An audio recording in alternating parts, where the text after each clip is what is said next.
कभी ऐसे सोचिए कि जीवन एक संगीतवादी यंत्र जैसा है। बिल्कुल। अगर उसके तार मतलब बहुत ज्यादा कस दिए जाएं तो वो टूट जाते हैं, और अगर एकदम ढीले छोड़ दें तो कोई आवाज ही नहीं निकलेगी। बस यही बात है।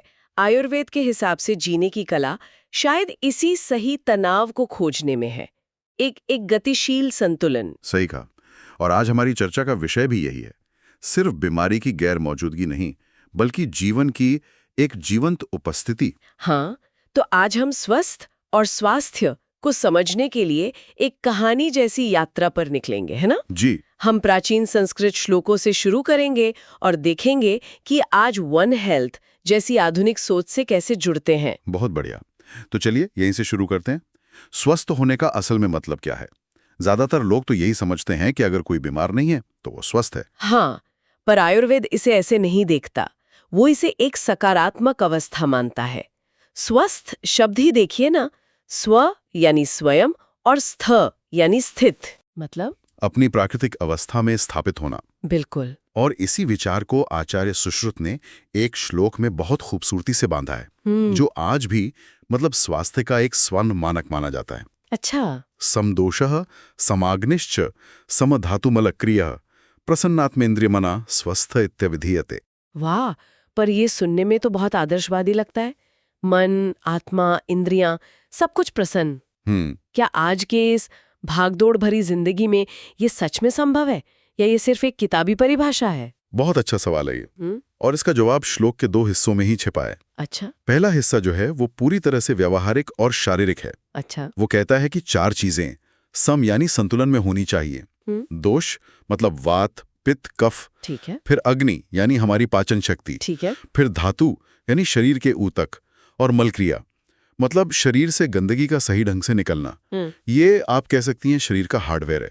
ओके, तो ये शरीर का हार्डवेयर हो गया। लेकिन वो दूसरा हिस्सा प्रसन्नात्मेन्द्रिय मनः, ये तो फिर सॉफ्टवेयर हुआ, है ना? बिल्कुल सही पकड़ा आपने। यही वो हिस्सा है जो आयुर्वेद को सिर्फ एक चिकित्सा पद्धति से कहीं ज्यादा बना देता है। कैसे? ये कहता है कि आपकी मेडिकल रिपोर्ट चाहे एकदम परफेक्ट हो, लेकिन अगर आपका मन अशांत है, आपकी इंद्रियां थकी हुई हैं और आपका आत्मा मतलब आपका अंतर मन संतुष्ट नहीं है, तो आप असल में स्वस्थ नहीं है।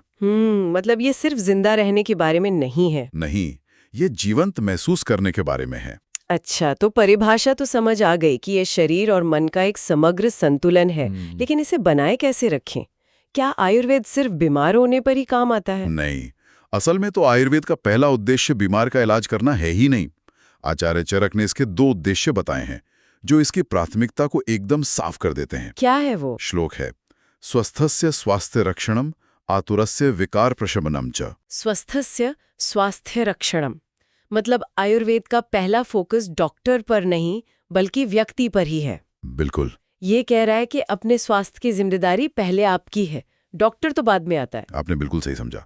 पहला उद्देश्य है स्वस्थस्य स्वास्थ्य रक्षणम, यानी जो व्यक्ति स्वस्थ है उसके स्वास्थ्य की रक्षा करना। ये प्रिवेंटिव मेडिसिन है। और दूसरा उद्देश्य जो बाद में आता है वो है आतुरस्य विकार प्रशमनम, यानी बीमार व्यक्ति के रोग को ठीक करना। वो क्यूरेटिव मेडिसिन है। अच्छा, तो जो बांध वाला उदाहरण दिया गया था वो यहाँ एकदम फिट बैठता है? जी, कैसे? कि स्वस्थ वृत्त उस बांध का रोज का रखरखाव है ना? दरारों की जांच करना, पानी के बहाव को नियंत्रित करना।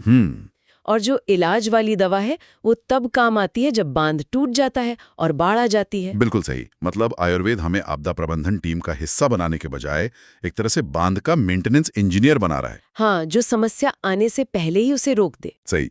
ये सब ठीक है, पर बिना किसी लैब टेस्ट के हम अपनी रोजमर्रा की जिंदगी में ये कैसे जाने कि हम वाकई स्वस्थ हैं? क्या कोई सेल्फ चेकलिस्ट है जिसे हम देख सकें? हाँ, और ये आयुर्वेद की सबसे खूबसूरत बातों में से एक है। आचार्य काश्यप ने आरोग्य के मतलब रोग की अनुपस्थिति के कुछ बहुत ही व्यवहारिक लक्षण बताए हैं। अच्छा?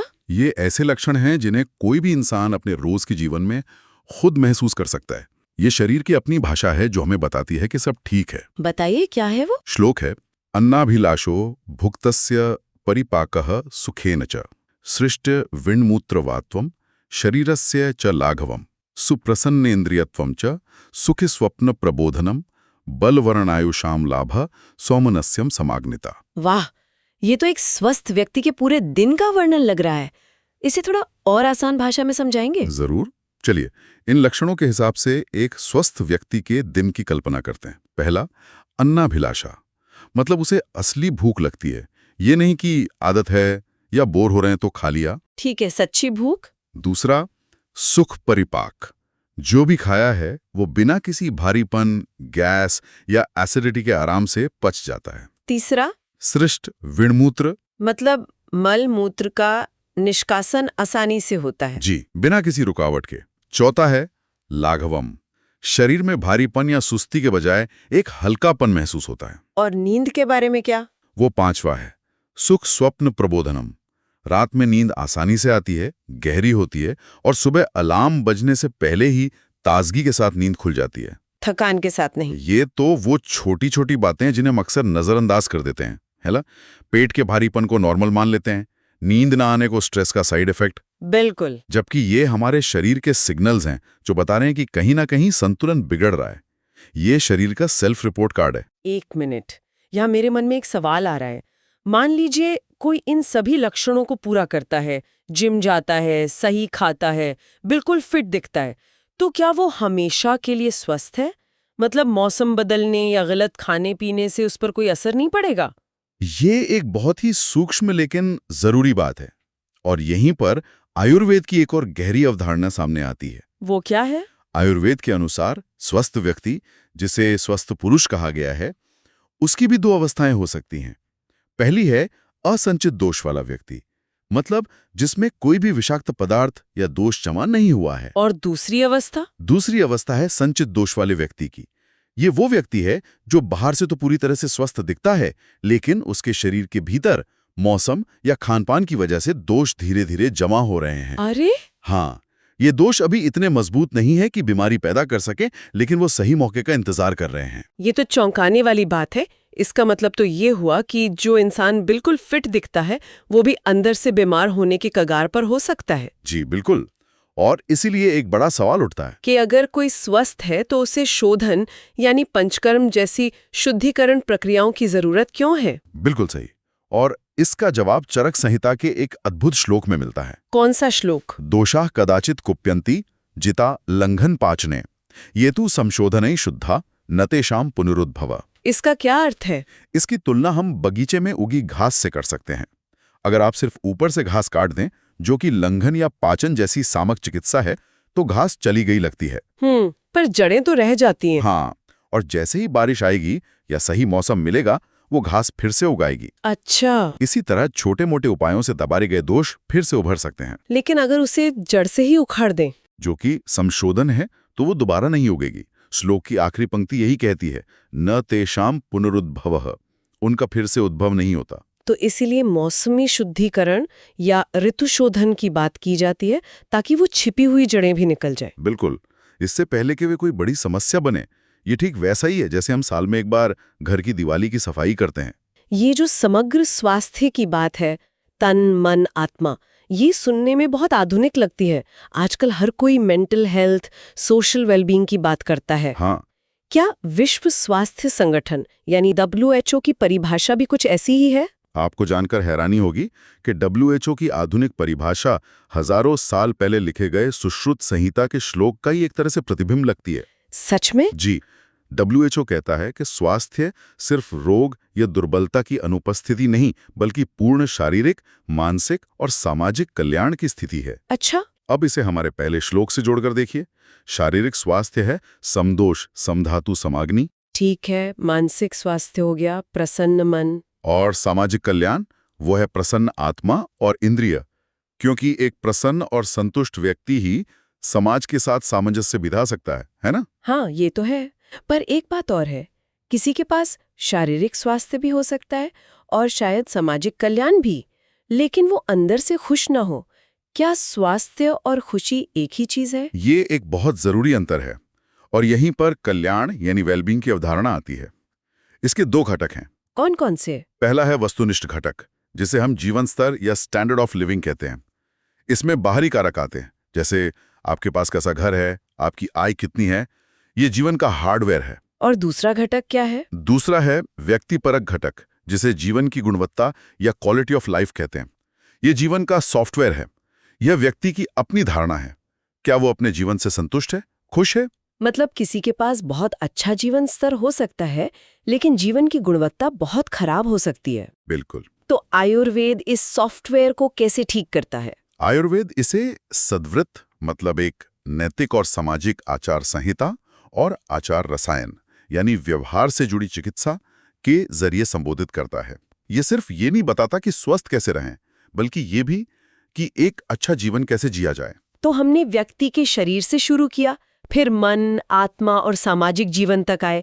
लेकिन हम सब एक बड़े इकोसिस्टम का हिस्सा है। अगर हवा जहरीली है, पानी गंदा है, तो कोई इंसान अकेले स्वस्थ कैसे रह सकता है? बिल्कुल नहीं रह सकता। और यहीं पर हमारी ये यात्रा अपने अंतिम और सबसे व्यापक पड़ाव पर पहुंचती है। अच्छा। एक स्वास्थ्य यानी वन हेल्थ की जो आधुनिक अवधारणा है, वो इसी बात को मानती है कि मानव स्वास्थ्य, पशु स्वास्थ्य और पर्यावरण का स्वास्थ्य, ये सब आपस में गहराई से जुड़े हुए हैं। हाँ, ये तो कोविड के बाद हम सबको अच्छे से समझ आ गया है। सही कहा। लेकिन प्राचीन भारतीय दर्शन ने इस वैश्विक जुड़ाव को सदियों पहले ही समझ लिया था। एक बहुत प्रसिद्ध श्लोक है। कौन सा? अयम निजः परो वेति गणना लघुचेतसाम उदार चरितानाम तु वसुधैव कुटुंबकम। वसुधैव कुटुंबकम, पूरी दुनिया एक परिवार है। ये तो हम सबने सुना है, लेकिन इसका स्वास्थ्य से क्या सीधा संबंध है? इसका स्वास्थ्य से बहुत गहरा और सीधा संबंध है। श्लोक कहता है, ये मेरा है, वो पराया है। ऐसी सोच छोटे मन वाले लोग रखते हैं। उदार चरित वालों के लिए तो पूरी पृथ्वी ही एक परिवार है। अब आप सोचिए, अगर ये पृथ्वी हमारा परिवार है, तो हवा को प्रदूषित करना हमारे अपने परिवार के प्राण को नुकसान पहुंचाना है। सही बात है। तो मिट्टी में जहर घोलना हमारे अन्न को जहरीला बनाना है। सही बात है। तो सच्चा स्वास्थ्य तभी संभव है जब हम जीवन के इस पूरे जाल का सम्मान करें, जिसमें इंसान, जानवर, पेड़ पौधे, नदियां सब शामिल हैं। व्यक्तिगत स्वास्थ्य वैश्विक स्वास्थ्य के बिना अधूरा है।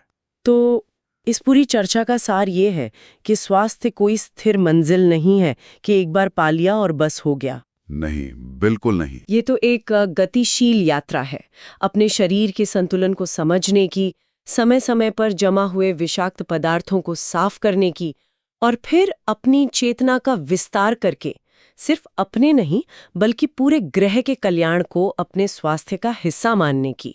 आपने एकदम सही सार निकाला है।